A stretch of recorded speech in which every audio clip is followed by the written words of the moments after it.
Roman stone masonry.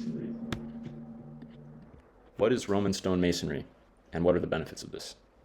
So, basically, Roman stone masonry refers to the stone masonry, the type of stone construction the Romans used back in ancient times. So, when you see the Colosseum or any Roman ruin that stands today, it's interesting to think that that structure has lasted for thousands of years. And if we compare that to modern stone masonry, modern masonry in general, concrete masonry, our modern construction methods, we find that it's tough to find something that compares to the standard of Roman stone masonry. So it's just the ingredients in the mortar that the Romans used. It's the method of how they put these stones together and designed it to where it would last so long that outperforms modern construction in many ways. So that's what stonemasonry is. Going into just more benefits having to do with Roman stonemasonry, like you can find that there's benefits in the chemical makeup of the mortar. They just used different ingredients back then that worked together in different ways just to produce an like optimum quality performance, supreme quality performance compared to modern concretes. And Roman stone masonry also did not have steel rebar reinforcement, which modern concrete masonry all has. Um, so that's some difference in uh, the masonry methods of today versus of old. Um, it's the chemical composition of the mortar, the difference in how these stone structures were reinforced. This masonry was reinforced, and also it's the shape of these structures and for the amount of investment there was in such structures. So I'll go a little more into detail. So when it comes to the chemical composition of Roman stone masonry versus modern conventional masonry, you'll find that the Romans used more lime in their mixture, and they also used local volcanic ash and sea mineral compounds, as well as just different mineral compounds that were sourced locally. Um, and you'll find that in conventional masonry, there is just a general standardized kind of like ingredient composition in most concretes that you'll find at Lowe's, Home Depot, right? Um, but the key difference is the local sourcing of uh, just specific minerals and um, ingredients play a role in how long these structures last in their local environment. If you use just general standardized ingredients, then in different climates they're going to operate differently.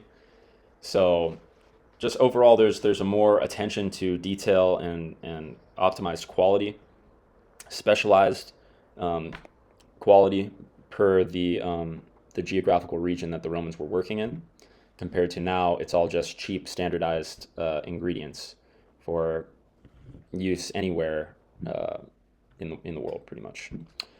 Um, as an engineer, you could try to find more specialized mortar mixes and things, but that's basically like a part of the larger difference in what makes Roman mortar and Roman masonry and Roman construction, old world construction, that much better than what we have now. It's because the philosophy now is making things fastest and cheapest, which does not translate to the best quality over hundreds or thousands of years. Um, so yeah, there's the difference in the chemical composition of the Roman masonry versus conventional masonry. The second key difference is the type of reinforcements that the Romans used for their masonry versus nowadays. So the key flaw nowadays is the steel rebar that we use, the steel masonry reinforcement deteriorates over time. It rusts, and that contributes to micro cracks in the concrete that over time uh, just deteriorate, right? So modern structures are over 100 years, like, are in need of renovation. A lot of the time, just you need to demolish partially or completely if um, a concrete foundation is deteriorating, and a big contribution of the deterioration is in the steel rebar reinforcement that's rusting. The Romans did not use kind of like metal to reinforce their masonry. They didn't reinforce their masonry like their concrete, really. Like, they just used stone, attached to stone, and then concrete, like, just sticking the stones together.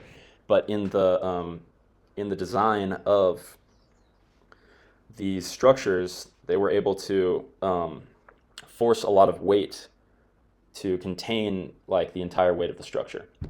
So it was able to be supported by its own weight in how it was designed. Uh, so yeah, overall, like, there's these differences in quality of material composition in the masonry, and then also the quality of reinforcement you have in the masonry. And then the bigger picture is it's just the quality of construction overall. Because nowadays, if large construction initiatives are focused on cutting costs and making it to be built as fast as possible, it's not going to last as long. And there's this there's this construction industrial complex that funnels tax dollars into these large projects that keep this industry running like clockwork, where money keeps coming in, the bare minimum of meeting requirements, budget, and schedule are met. The minimum requirements are met. Basic road construction and building construction, infrastructure construction is built, but also the budget and schedule goes into the renovations that happen and the controlled demolition and the rebuild, and it's a part of an industry, like an industrial complex that channels money to be used per the business of the industrial complex, right? Old world structures that are less of a part of such a business-minded, budgeting schedule complex, like, focus more on quality. Like, if you're creating the foundations of infrastructure for the greatest empire in existence, right, or you wish to be that and express your power in that way, you want your important structures to last, like, as long as they could, right, to just make an impact on the world. And the Romans truly did make a big impact on the world. They were focused on quality, optimum quality. And I am keen on optimum quality and how we can produce construction today, particularly in places that we care about, places that we live in every day. We need those things to not be constantly deteriorating. It's good to just establish yourself in the world, in your home space, for the longest period of time, in the safest way and the best quality way. Non-toxic construction materials that are going to last longer than what's on the market, conventionally. That's the goal.